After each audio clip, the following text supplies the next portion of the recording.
Instead of focusing on winning arguments, we're teaching the basic fundamentals of sales and marketing and how we can use them to win in the world of politics, teaching you how to meet people where they're at on the issues they care about. Welcome to The Brian Nichols Show. Well, happy Wednesday there, folks. Brian Nichols here on The Brian Nichols Show. And joining us on, of course, another fun-filled episode. I am, as always, your humble host, and happy last day of the month to you sales folks out there. Hopefully you hit your quota. And hey, hopefully you had a great end of the month. And by the way, today we're going to be talking more specifically about some sales stuff. And we're going to look at actually 4 good examples of effective sales pitches from 4 former presidents. But before we get there, I want to go ahead and give a shout out to today's sponsor, and that is the Brian Nichols Show shop over at Proud Libertarian. And you can check out today over on our YouTube channel right here, the Magic Money Tree. Yes, that is one of our new shirts over at the collection at the Brian Nichols Show shop. You can see there we have, of course, the Magic Money Tree dead center. That is the Fed, and around it we have our unicorn and leprechauns because it is in fact magical. So if you want to go ahead and get your magical money tree shirt over at the Brian Nichols Show shop, head to briannicholsshow.com/shop, and also be sure to use code TBNS at checkout, 10% off your order. So yeah, folks, thank you for joining us today on today's episode. Looking forward to digging into 4 examples of some effective messaging from past presidents, and we're going to talk specifically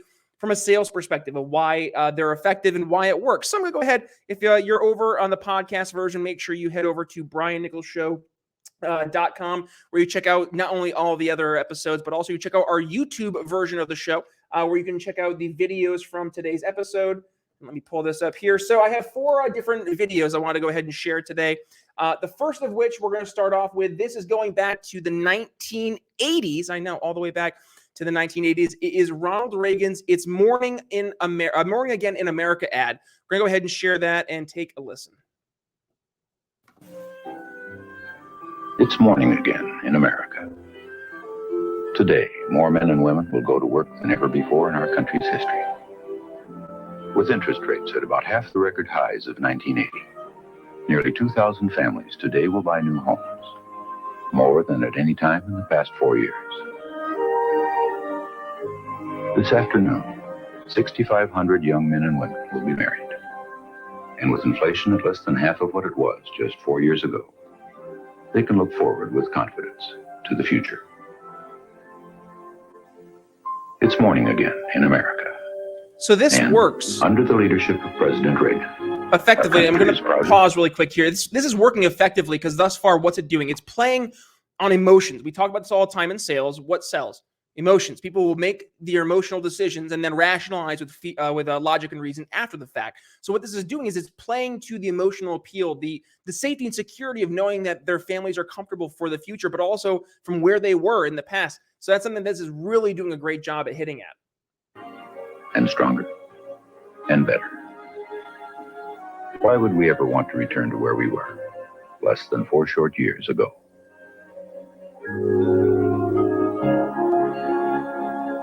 So there's our first ad. Now, Ronald Reagan, obviously, Hollywood actor, well known for taking on his role both in movies, but also in the White House.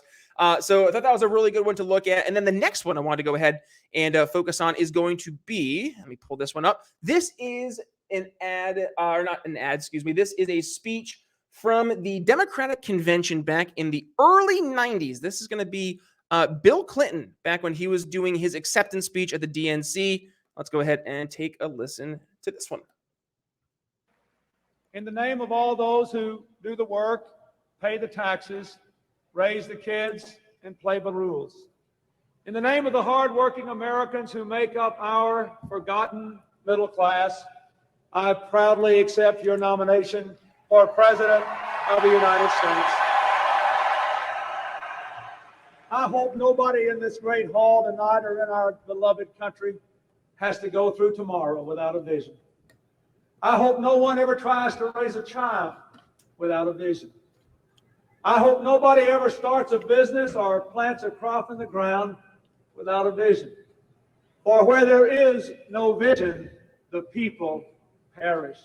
How impactful was that line about vision, right? And we talk about this, the need to have a cohesive, coherent message that you're articulating. And in this case, it has to be that point that you're going to. And this is something that Bill Clinton did a fantastic job at, is being able to effectively communicate what it is that he believed, what it is that he was looking to get across to your average person. In this case, he's trying to set the vision. He's trying to help paint the better future for the country. And he's doing that by talking about the forward vision and using that as the recurring theme. We can seize this moment, make it exciting and energizing and heroic to be American again. We can renew our faith in each other and in ourselves. We can restore our sense of unity and community. As the scripture says, our eyes have not yet seen, nor our ears heard, nor our minds imagined what we can build. I end tonight where it all began for me. I still believe in a place called hope. God bless you, and God bless America. Now, what you're going to see here is a recurring theme. There's Hillary and young Chelsea. A recurring theme of this idea of hope, right? And who better articulated the idea of hope than the next president? Well, not the next president, the next Democratic president. That is one Barack Hussein Obama, who one of the most famous and impactful speeches was his "Yes, We Can" speech. So we're going to go ahead and take a listen to that now. And this is the last 3 minutes. For when we have faced down impossible odds, when we've been told we're not ready, or that we shouldn't try, or that we can't, generations of Americans have responded with a simple creed that sums up the spirit of a people. Yes, we can. Yes, we can. Yes, we can. Yes, we can.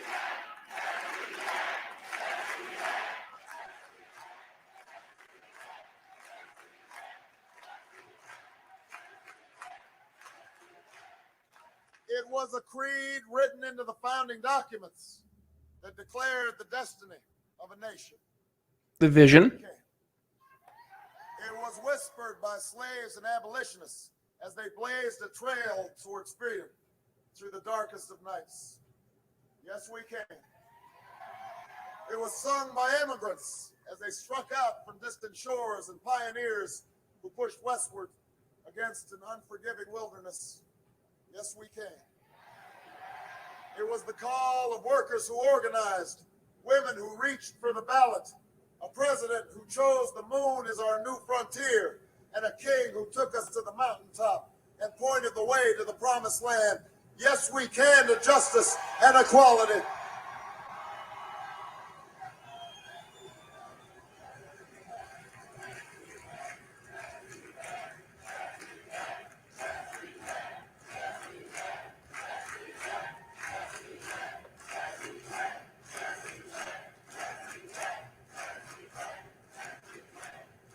Yes, we can to opportunity and prosperity.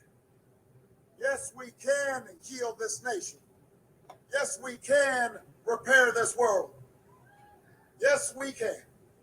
And so tomorrow, as we take the campaign south and west, as we learn that the struggles of the textile workers in Spartanburg were not so different than the plight of the dishwasher in Las Vegas, that the hopes of the little girl who goes to the crumbling school in Dillon are the same as the dreams of the boy who learns on the streets of LA. We will remember that there is something happening in America, that we are not as divided as our politics suggest, that we are one people, we are one nation, and together we will begin the next great chapter in the American story with 3 words that will ring from coast to coast, from sea to shining sea. Yes, we can. Thank you, New Hampshire. Thank you. Now, see, I've always found Obama in 2008 to be a much more effective salesperson and communicator than he was in 2012. Because again, going back to what we just saw there, he was addressing not just this collective idea of yes, we can, but also one collective vision. And in doing so, he was really formulating this idea, and he summarized it this more of a uniting approach. And that's where he had a lot of success, was going to be a different type of president, right? That's how Obama presented himself. But in 2012, he took a much different approach. The approach was more focused on building more radicalized coalitions of different, in this case, groups of people, whether it was based on socioeconomic status or demographics, whatever it may be, skin color. He was going through and trying to play that game versus playing the true unifying game, and instead pitting those groups against each other. So I would say that's why he actually almost lost to someone like Mitt Romney, of all people, back in 2012, because he did take such a different approach. Now, did it have success? It did, but did it have the long-term success that Obama thought it was going to have? And I think this was really the playbook that a lot of Democrats took going into 2016, was that they had this new coalition. They had this new approach to winning votes or winning elections. That is by a new electorate that they had brought forth. And it really was taking the piggyback of the Obama administration and the success of the Obama campaigns. However, there was another guy who ran for president who had a pretty darn good sales pitch as well, in terms of why folks should not vote for the Democratic candidate in one Hillary Clinton, but specifically why they should put their trust in him. Let's listen to Donald Trump circle 2016 here when he was on the campaign trail. I will never, ever put the special interests before the national interests.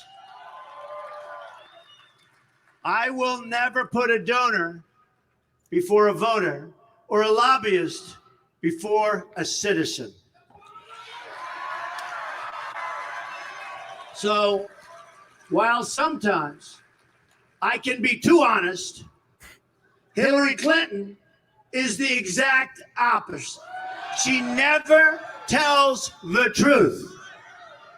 The American people are still waiting for Hillary Clinton to apologize for all of the many lies she's told to them and the many times she has betrayed the American people at great danger to them.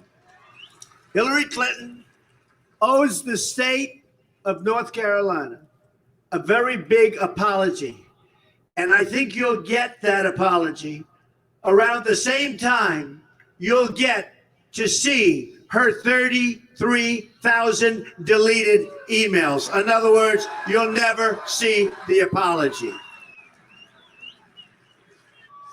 Sometimes in the heat of debate and speaking on a multitude of issues, you don't choose the right words or you say the wrong thing. I have done that. Those who believe in oppressing women, gays, Hispanics, African Americans, and people of different faiths are not welcome to join our great country. So we had four very, very, very different presidents, four very different approaches to sales, and yet four very successful approaches to sales. It got them to be presidents of the United States.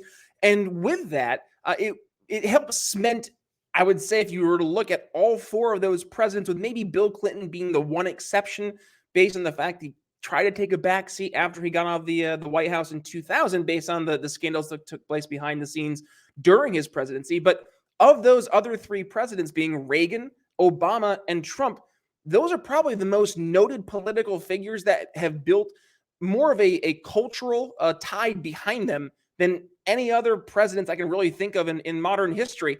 Look at the Ronald Reagan. I mean, I think to my dad's generation, looking at Ronald Reagan as the epitome of the 80s, the success of the GOP back in the 80s, taking on the Soviet Union. That's kind of the personification of Reagan. And with that, the love of Reagan still to this day. You look at Obama and there's still that love, maybe not so much of the Democratic Party, but still of him. And then likewise with Trump, you have his greatest defenders who will stick with him to the very end, for better or for worse. But there's a reason that they have done so. It's because these three in particular have done a great job in selling to their base and to help build that relationship, to build that trust. So do you have to agree with these four different gentlemen as they approach politics? Absolutely not. Do I expect you to?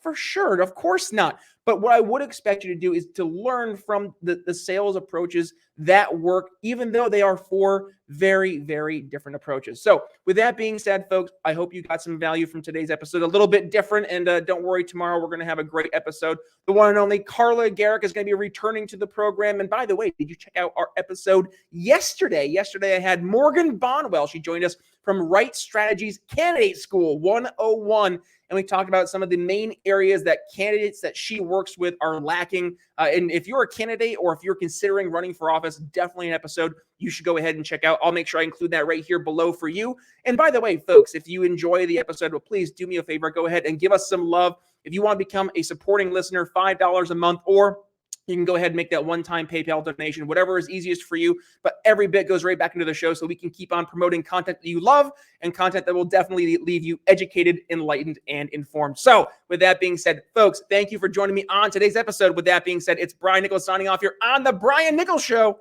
We'll see you tomorrow. For listening to The Brian Nichols Show.